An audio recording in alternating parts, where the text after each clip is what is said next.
I was driving home from the attorney's office when my phone buzzed with a text from my son. "Dad, we made dinner. Come straight home. We want to hear everything." I remember smiling at that message. 3 months earlier, he and his wife had moved into my house after their landscaping business collapsed under a pile of debt they never fully explained to me. I had opened my door because that is what fathers do. Now, sitting in rush hour traffic on Route 9 outside Montpelier, I thought about how good it would feel to finally give him real news, real hope, the kind of news that changes everything. I never imagined, not for a single second, that they already knew. Before we continue, please subscribe to the channel and let us know in the comments where you are listening from today. It means more than you know. The phone call had come on a Tuesday morning 3 weeks earlier. I was in my workshop behind the house, sanding down a rocking chair I had been meaning to finish for 2 years. Retirement gives you projects like that. Projects you tell yourself you will get to, and then somehow 2 years pass, and the chair is still sitting there in raw pine, waiting. The workshop phone rang. I almost did not answer it. I wiped sawdust off my hands and picked up on the 4th ring. "Mr. Calloway? This is Patricia Aldridge, from Aldridge and Stern. I am calling regarding the estate of Margaret Calloway. Are you the brother of Margaret Louise Calloway, formerly of Burlington?" I set down the sandpaper and sat on the nearest stool. "Margaret, my sister. We had not spoken in 11 years. Not since our mother's funeral, where something was said in grief that should never have been said at all, and the silence that followed just kept growing until it became its own kind of landscape neither of us knew how to cross. She had never married, never had children, moved to Burlington and taught high school English until she retired. I knew this the way you know things about people you used to love and lost somewhere along the way. From mutual friends, from the occasional Christmas card that stopped coming eventually. "Mr. Calloway, are you there?" "Yes, I'm here." "What happened?" "I'm sorry to tell you this way. Your sister passed away 6 weeks ago. Cardiac arrest. At home. She was 71. She had named you as her sole beneficiary. I've been trying to reach you. The number we had on file was an old one." I stood up slowly. The workshop smelled like pine and sawdust and the particular cold of a Vermont November. I could hear my own breathing. I didn't know she was sick. She wasn't. Not in any way that showed, apparently. Her physician said her heart had been quietly failing for some time. She had known Mr. Calloway. She chose not to tell anyone. That sounded exactly like Margaret, private to the point of stubbornness. She would rather disappear quietly than ask anyone to grieve on her behalf. "We need you to come into the office to begin the estate process." Miss Calloway left a substantial estate. There is a property on Lake Champlain, appraised at $2.3 million, and an investment portfolio managed through a fiduciary that stands at $1.8 million. Combined, the estate is just over $4 million, all designated for you. She added a handwritten note to the will. "Would you like me to read it?" "Please." I heard paper shuffle. "For my brother Walter. You spent 32 years making sure the law meant something. I spent 30 years watching you from a distance and being proud of you without ever saying so. This is me saying so. Use it well." I had to put the phone down for a moment. 32 years on the federal bench. 3 decades of decisions that mattered, cases that kept me awake at night, verdicts I carried home and turned over in my mind until I was certain I had gotten them right. Margaret had watched all of it and never said a word. I picked the phone back up and told Patricia Aldridge I would be in her office the following Wednesday. I did not tell anyone, not my son, not his wife. I drove to Burlington alone, sat across from Patricia Aldridge in a narrow office with tall windows overlooking the street, and signed my name to documents that made me the owner of a lakefront property and an investment portfolio larger than everything I had earned in 32 years of public service. My hand moved through each signature slowly. I kept thinking about Margaret teaching teenagers how to diagram sentences. I kept thinking about the funeral, about the thing that was said, about how neither of us had been willing to be the one to walk it back first. I thanked Patricia. I scheduled a follow-up for the following week to discuss tax implications and property management. I drove the hour and 40 minutes back to Montpelier thinking about Margaret's handwriting on that note. On the drive home, I decided I would tell my son that evening. He and his wife had been living with me for 3 months now. He was my only child. His mother, my ex-wife Carol, had remarried years ago and was living out in Arizona. My son and I had always been close in the way that fathers and sons are close when they are both quiet people, not much said out loud, but steady. He had started the landscaping business 8 years ago, and for a while it had done well. Then it hadn't. The debts he described to me as bad investments had a way of growing slightly larger every time the subject came up. I had stopped asking for the exact number. Some things a father accepts without full accounting. I pictured telling him. I pictured his face opening up, the relief of it, the future unlocking. Maybe one of the Burlington properties Margaret had owned adjacent to the lake could go to him and his wife. Help them start clean. That was what I was thinking when I turned onto my street.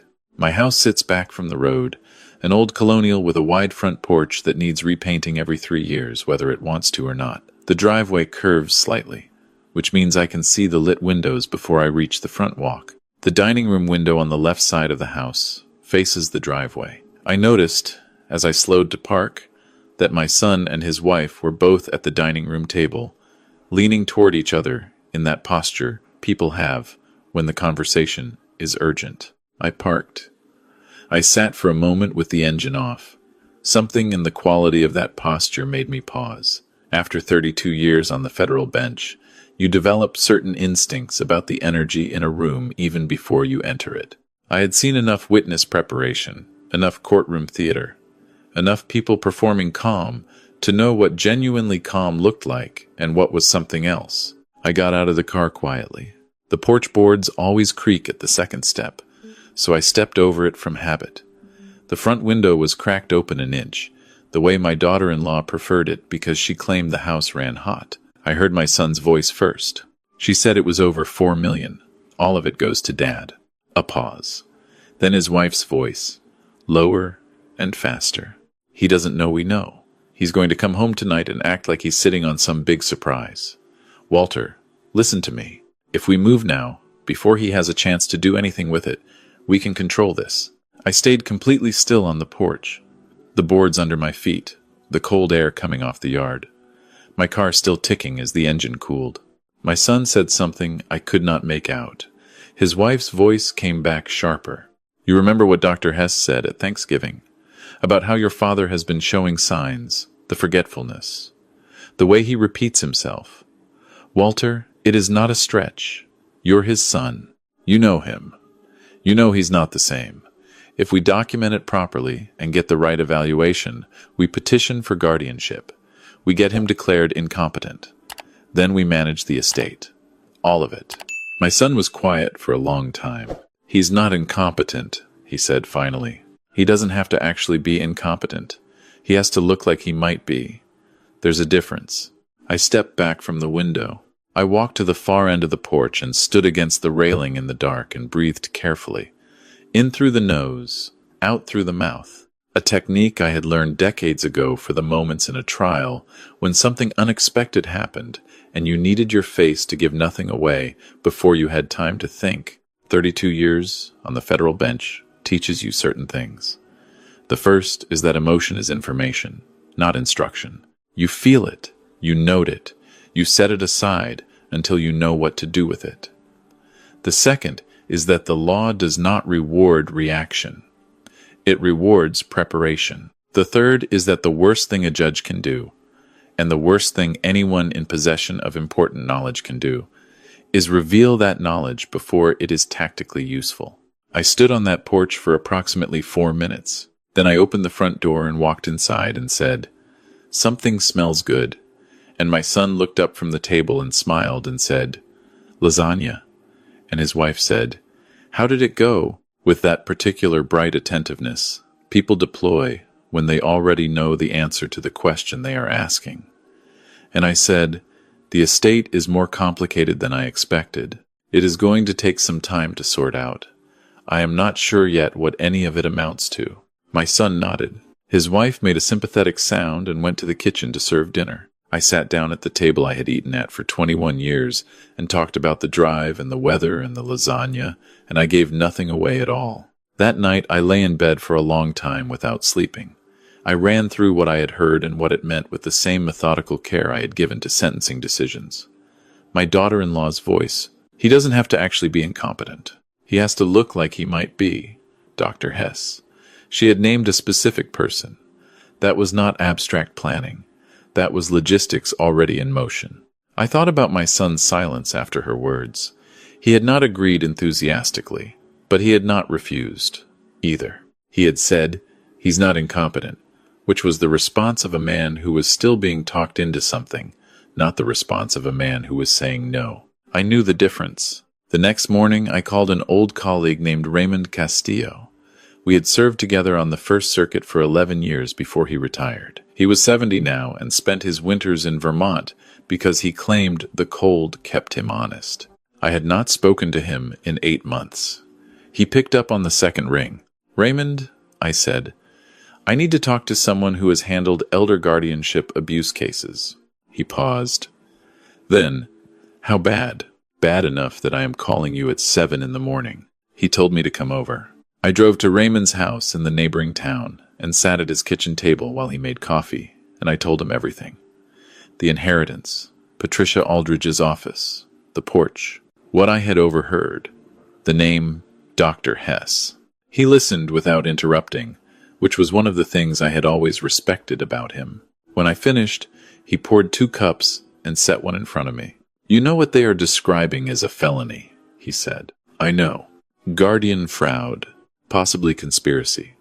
Depending on how far along the planning is, you might already have grounds. If this psychiatrist is involved in a scheme to fabricate a competency evaluation, that is a separate criminal matter entirely.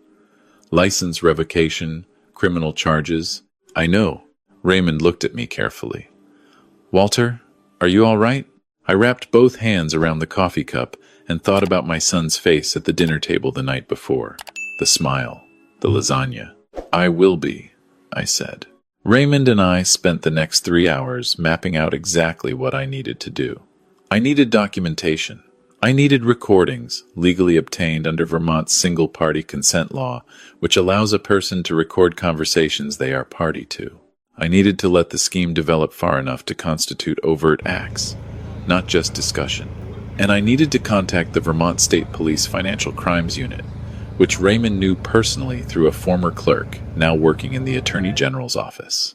I drove home in the early afternoon. My son's truck was gone. His wife's car was in the driveway. I had approximately 2 hours. I went to my home office and pulled out the small digital recorder I had used for 20 years of bench notes. I checked the battery. I placed it in the interior breast pocket of the cardigan I wore around the house every evening. I made sure the fabric did not muffle the microphone. Then I went to my workshop and actually worked on the rocking chair for 45 minutes, because routine was important and nothing about my behavior could change. Over the following 2 weeks, I built the record. My daughter-in-law was, it turned out, not particularly careful about what she said in the house once she believed I had accepted a fiction about her intentions. She liked to use the kitchen table for what she called planning sessions when my son came home in the evenings.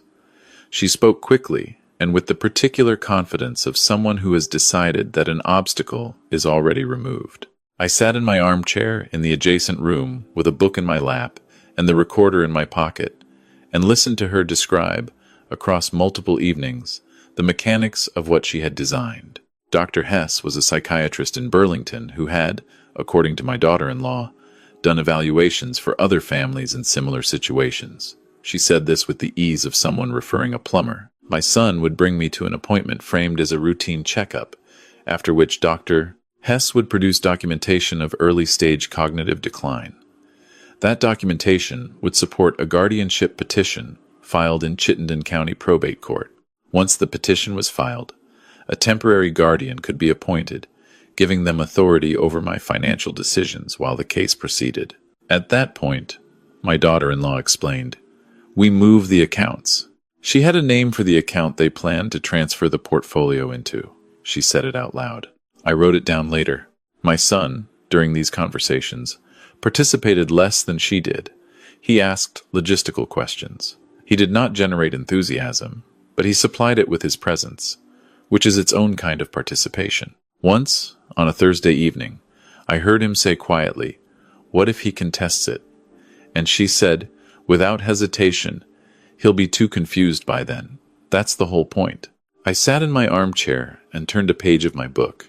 On a Saturday morning, when both of them had gone to the hardware store for something, I sat down with Raymond on the phone and read him 2 weeks of notes.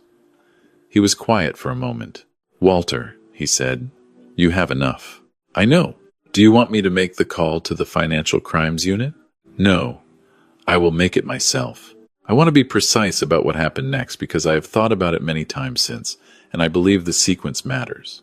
I called the Vermont State Police Financial Crimes Unit that Saturday. I spoke to a detective named Okafor, who had been briefed by Raymond's contact.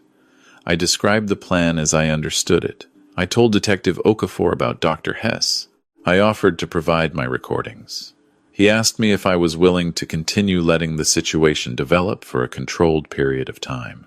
I told him I was, on one condition, that when the moment came, it happened cleanly and completely, so that there was no opportunity for anything to be walked back or minimized. He said that was exactly how they intended to run it. We set a date for the following Wednesday. My son had told me, casually, over breakfast that morning, that he had made me a doctor's appointment because he had noticed I seemed tired lately. He said Dr. Hess came highly recommended. I looked at my son's face when he said this, and I saw the thing I had been trying not to see for 3 weeks. He knew exactly who Dr. Hess was. He was delivering lines his wife had written for him. And somewhere underneath that delivery was the person I had taught to ride a bike on the sidewalk outside this house 40 years ago. And those two things were existing in the same face at the same time, and I did not let any of that into my expression at all. I said, "That sounds fine." Wednesday morning arrived cold and clear, the kind of Vermont December day that looks beautiful from inside a window and punishes you the moment you step out. My son drove. His wife stayed home. I sat in the passenger seat in my good overcoat with my recorder running in the breast pocket, and I watched the bare trees pass, and I thought about Margaret writing that note for her will and choosing not to tell me she was dying. I thought about a lot of things on that drive. Dr. Hess's office was on the 3rd floor of a medical building off Church Street in Burlington. The waiting room was pleasant, neutral colors, a fish tank. My son sat beside me and talked about nothing in particular with the careful cheerfulness of someone performing relaxation. When they called my name, he stood to come with me. "I prefer to go in alone," I said. He hesitated. "The doctor likes to have a family member present," he said. I looked at him for a moment. I said, "I have been going to doctors alone for 63 years, and I do not intend to change that today." He sat back down. I went in alone. Dr. Hess was 50-something with a practiced warmth that I recognized immediately as professional. He gestured to a chair across from his desk and opened a folder. We went through what he described as a standard cognitive assessment. He asked me the date, asked me to count backwards from 100 by sevens, asked me to remember 3 words and recall them 10 minutes later. I answered everything correctly. He made notes that I could not read from my angle. Toward the end of the appointment, he said, "Your son is quite concerned about you." I said, "I imagine he is." He said, "He has noticed some worrying changes in your behavior, memory lapses, disorientation, moments of confusion." He described an incident last week where you apparently became lost, driving home from the grocery store. "I have lived in Montpelier for 21 years, I said. "I have never once become lost driving home from the grocery store." He made another note. He said, "Sometimes patients are not aware of these episodes." I said, "Dr. Hess, I want to ask you something directly." He looked up. I said, "How many of these assessments do you conduct per year? And what percentage result in a recommendation for guardianship proceedings?" He went very still. I said, "And are you aware that this conversation has been recorded under Vermont's single-party consent law since I walked through your door?" The color changed in his face. I stood up and said, "I spent 32 years as a federal judge. I know exactly what you are doing, and I know exactly what it constitutes under Vermont law. I am giving you the professional courtesy of this warning before the next part begins." I walked out, nodded to my son in the waiting room, and said, "Let's go home." He was quiet in the car. I watched the bare trees going the other direction now, back toward Montpelier. My son drove with both hands on the wheel at 10 and 2 the way I had taught him. About halfway home, he said, "How did it go?" I said, "About as I expected." We drove the rest of the way in silence. My house was lit from inside when we pulled in. His wife met us at the door. She looked at my son's face first, which told me she was reading him for the result, which told me she understood she was the one managing the outcome of this plan. I watched her recalibrate in the 2 seconds between looking at him and turning to me. "How are you feeling?" she said. I told her I was tired. I was going to make some tea and sit in my chair. She offered to make the tea, and I let her because I needed her in the kitchen. I went to my armchair. I sat down. I opened my book. From the kitchen I heard her voice, quiet and taut. What did he say? What happened in there? Did Hess get what he needed? And my son's voice, I don't know. He didn't say much. Her voice again, lower. I'm calling Hess right now. I turned a page. 15 minutes later, she came out with the tea and set it on the side table beside me with a smile that did not reach her eyes. I thanked her. She sat on the couch and picked up her phone with the practiced casualness of someone who had just made a call they did not want me to know about. I drank my tea. At 7:45 that evening, Detective Okafor knocked on my front door. He came with 2 other officers and a colleague from the Financial Crimes Unit who had a warrant. My son opened the door because he was closer to it. He stared at the badge for a long moment, and in that moment I saw his face go through a process that I recognized the same process I had watched defendants go through for 32 years. When the weight of consequence finally became real, and there was no longer any doubt about the shape of the room they were standing in, my daughter-in-law appeared at the hallway door behind him. She looked at the officers. She looked at me in my armchair. And something moved through her expression that was complicated and fast: calculation, assessment, the instant structural collapse of a plan she had believed in completely until 5 seconds ago. She looked at me one more time, and I held her gaze, and I did not look away. I stayed in my armchair while Detective Okafor explained the warrants. I watched my son's face during this. I want to be honest. There was a part of me that still looked for something there. Some flicker of the person who used to fall asleep in the back seat of my car on the way home from Little League games, who used to call me from college just to talk, who stood beside me at his grandfather's graveside and held my arm when I needed it. I looked for that person in his face while Detective Okafor spoke, and I found only fragments. Pieces of someone trying to hold together under the understanding that his father had known for 3 weeks, had built the case himself, had been sitting across from him at dinner and passing the bread and saying nothing while recording every word. He looked at me once, directly. I did not look away from that either. My daughter-in-law was taken to the station for questioning. My son was asked to come voluntarily, and he agreed. There was a separate matter involving Dr. Hess, who had already been contacted by the state medical board by the time they left my house. Raymond had made a few calls on that front. The house went quiet. I sat for a very long time after the cars left. The rocking chair I had been building was still out in the workshop, still in raw pine, still waiting. The kitchen light was on. Someone had left a cup in the sink. The ordinary details of a house that had held something complicated for the past 3 weeks and was now empty of it. I picked up my phone and called Patricia Aldridge. She did not answer, so I left a message telling her I was ready to move forward with the estate process and that I would need recommendations for a financial advisor and an estate planning attorney.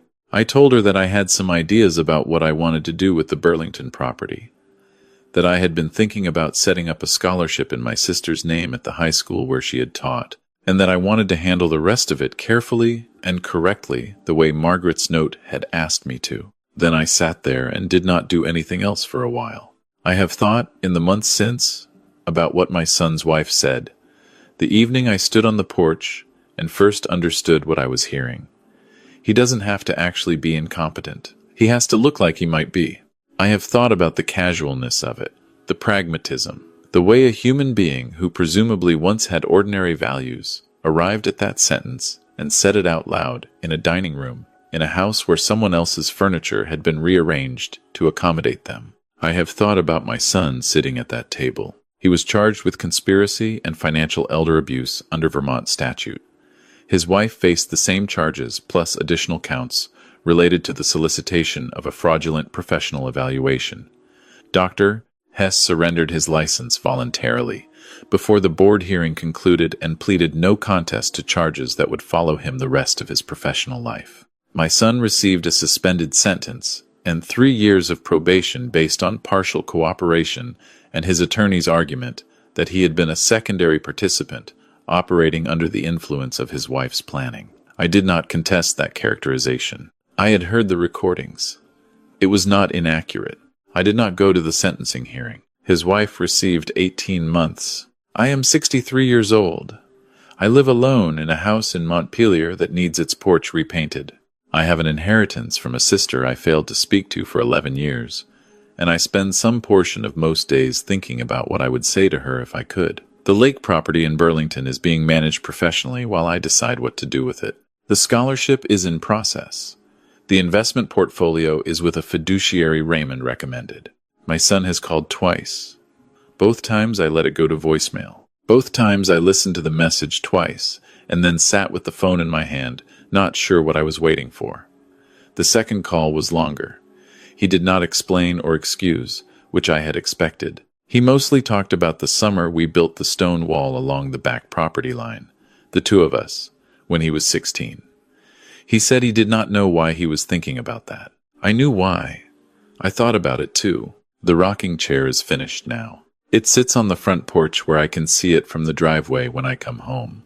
Pine weathers silver if you leave it without a finish, which I did not know before I built it. It looks a little like driftwood now, pale and smooth in the Vermont winter light, which is its own kind of beautiful. I put in a coat of oil last week against the freeze, and I sat in it for a while, in the cold, and watched the empty road and thought about 32 years of decisions, about Margaret typing a note on her will, about a 16-year-old with mortar on his hands asking if the wall looked straight, about the particular weight of victory when the cost of it has already been paid by the time you arrive at the winning. The law had worked exactly as designed. Evidence had been gathered. Charges had been filed. A corrupt professional had been removed from a position where he could harm people. That is not nothing. In 32 years, I had seen what happened when those mechanisms failed, and I understood what it meant that they had not. I sat in the silver chair in the cold, and I let both things be true at the same time, the way you have to when you are old enough to know that truth is rarely single. If you like this story, please like this video and subscribe to Ember Vengeance. Leave a comment below telling us where you are watching from, and share your thoughts on this story. Your support means everything to us. To hear the next story, click the box on the left. Thank you for being here.